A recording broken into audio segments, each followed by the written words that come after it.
আজ মহালয়ার দিন চলে যাই কল্যাণী আইটিআই মোড়ে দুর্গাপুজোর প্যান্ডেল উদ্বোধন দেখতে। আর সেখানে গিয়ে দেখি কিন্তু ভিড় উপচে পড়ছে। আর প্রথম দিনে কি যে এত ভিড় হবে আমরা ভাবতেই পারিনি। আর গেটটা খোলার কথা ছিল 5:30, আর এখন বাজে প্রায় 6:30। এখনও পর্যন্ত গেট খোলেনি, আর প্রচুর মানুষের ভিড় জমেছে। আর গেট খুলবে বলে সবাই রেডি হচ্ছে, তাই জন্য কিন্তু আমরাও দেরি না করে তাড়াতাড়ি করে গেটের দিকে চলে এসেছি। আর এখানে কিন্তু প্রচণ্ড মানুষের ভিড় জমেছে, প্রায় 1-2 হাজার মানুষ এখানে জড়ো হয়েছে এই উদ্বোধন দেখবে বলে।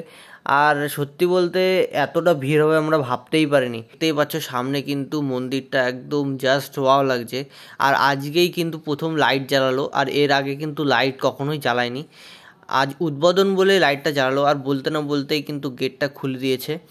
আর প্রচুর ভিড় ভাই, ঠেলাঠেলি করতে করতে আস্তে আস্তে সামনের দিকে এগোচ্ছি। আর যেহেতু এখানে কোনো লাইনের ব্যবস্থা নেই, সব মানুষ একবারে জড়ো হয়ে যাচ্ছে আর সবাই কিন্তু ভিড় করছে। আর এই সামনে কিন্তু দেখতে পাচ্ছ একটা ঝর্ণাটা জাস্ট ওয়াও লাগছিল। ঝর্ণা তো না, এটাকে বলে ফোয়ারা। ভাই আমরা বাংলায় এটাকে ঝর্ণাই বলি, আর সবাই ওটা বলে অভ্যস্ত। তো সেই জন্যই কিন্তু দেখতে পাচ্ছি সবাই কিন্তু এখানে ভিডিও করছে এই ফোয়ারাটার। আর প্রচুর মানুষের সব লাইন পড়ে গেছে, একদিকে ভিড় একেবারে। আর প্যান্ডেলের ভেতরে কিন্তু অনেক সিকিউরিটির ব্যবস্থা করা হয়েছে, যাতে কারো কোনো মানুষের সমস্যার সম্মুখীন না হয়। সেই জন্যই কিন্তু অনেক সিকিউরিটিরা সবাইকে হেল্প করছিল, আর একে একে লাইন ওয়াইজ সামনের দিকে এগিয়ে যেতে সাহায্য করছিল। আর আমি তো ভিড়ের চোটে পুরো নাজেহাল হয়ে যাই। আর সামনে দেখতে পাচ্ছি সব ব্লগার দাদারা ভিডিও বানাচ্ছে, আমি তো পুরো ঘেমে চুমে একাকার হয়ে গেছি।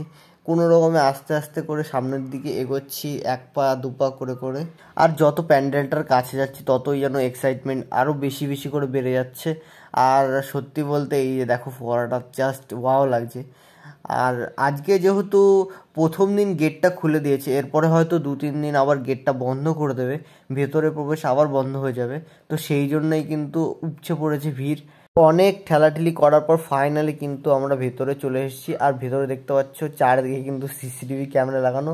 আর আশেপাশে যে কাজগুলো সম্পূর্ণটা কিন্তু ঝিনুক দিয়ে তৈরি করা হয়েছে। শোনা যাচ্ছে এই প্যান্ডেলটা তৈরি করতে নাকি মোট 1 কোটি ঝিনুক লেগেছে। আর এই যে দেখতে পাচ্ছ প্রতিমা কিন্তু মা কিন্তু সামনে রয়েছে। ভেতরটা কিন্তু পুরো এসি দিয়ে, পুরো ফুল এসি লাগানো। আর ভেতরটা পুরো ঠান্ডা একেবারে।